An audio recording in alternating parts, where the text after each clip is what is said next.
Okay, Daniel, that was a good step, but I'm afraid we're P14. Box this lap.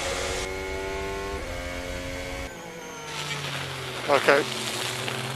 Understood. So cars knocked out are Russell, Vettel, Sainz, yourself and Giovinazzi.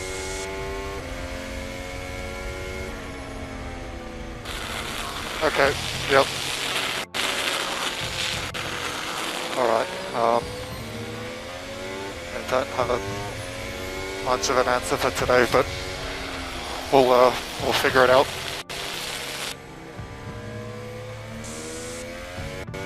Yeah. Don't worry, mate. This is a Sunday race circuit. There's plenty of action to go on tomorrow. We'll fight back from here. So box now. Vettel's lap was deleted, so we're P13. Okay, that's the checkered flag. Finished P12. I think the pace was okay, mate. Just difficult overtaking. Stuck behind Raikkonen. Yeah, I mean, everything was undone. We put ourselves in a position and it was all undone. Obviously that set it up from there, so yeah, just sucks. Don't know what to say. Yeah, rough afternoon, mate. The good thing is I think we understand everything. We know where the pace is, and we're back here next week to put it right. Okay. So obviously you'll box this lap. When you get to the FIA, we need to turn the car fully off. So kill the engine, wait 5 seconds, and then turn the car fully off. Okay. Yeah. Alright guys. Cheers, Daniel. Back in a week and try and get it. Yeah, we'll be alright in a week's time. Rough day, but we'll be alright in a week's time. Hello everyone, this is the Casual Fan. Now, Daniel Ricciardo has had a torrid start to life at McLaren. Currently sitting at just 34 points compared to 86 points for his teammate Lando Norris. The 2021 season has been a humbling experience of sorts for the affable Australian. Nothing has worked for Ricciardo, who has found it hard to perform at a level he is capable and known of. And this is what makes me question whether Daniel Ricciardo, after just 8 races into the season at McLaren, should be worried about the form displayed by his teammate Lando Norris.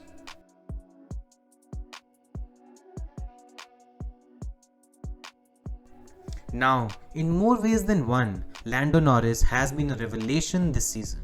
He's been quick, he's been ruthless, and more often than not, he's extracted the maximum from that McLaren. Norris currently stands 4th in the championship, ahead of even Valtteri Bottas, who drives a Mercedes.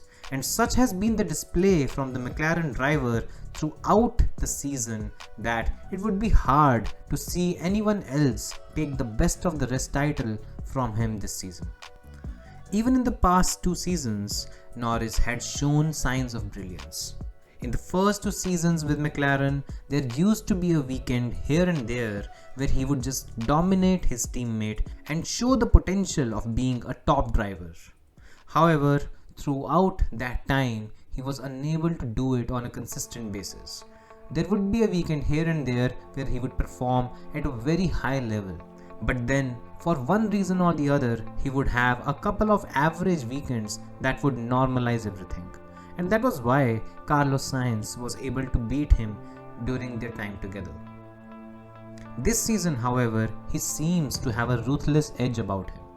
He turns up every weekend and is on point from the very first practice session. In the first half of the season, he has already put together 2 podiums in a McLaren, which is, even on its best day, the 3rd fastest car on the grid.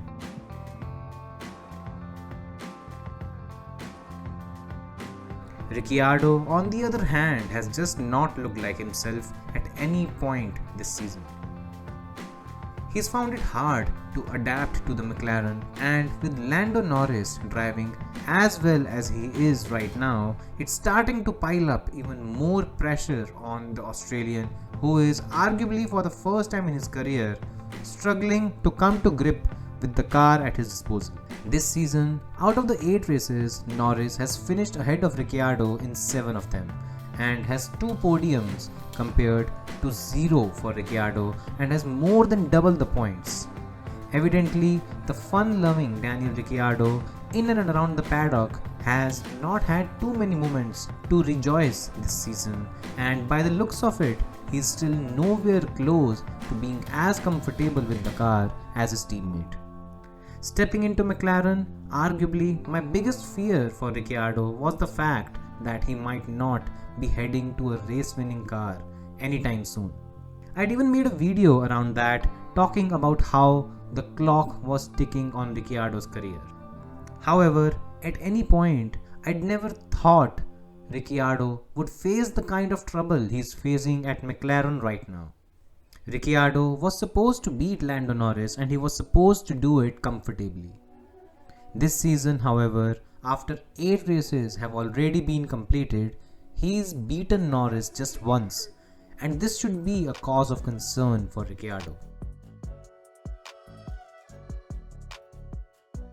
Another thing that could arguably be a sign of worry for Ricciardo would be the fact that McLaren signed Lando Norris for a long-term contract earlier this year.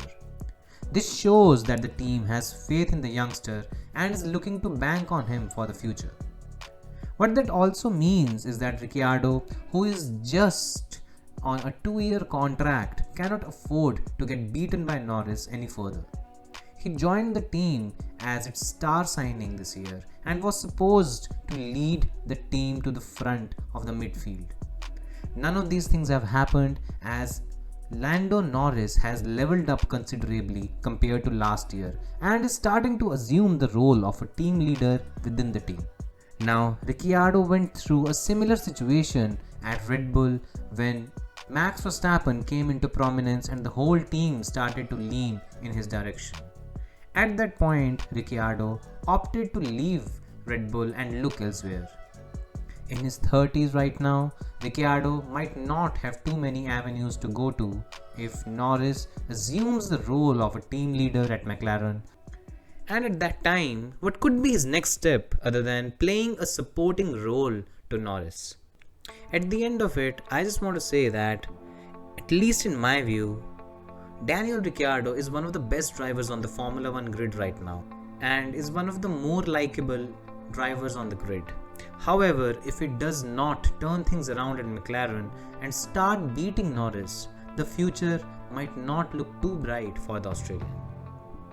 So these were my views. What do you guys think?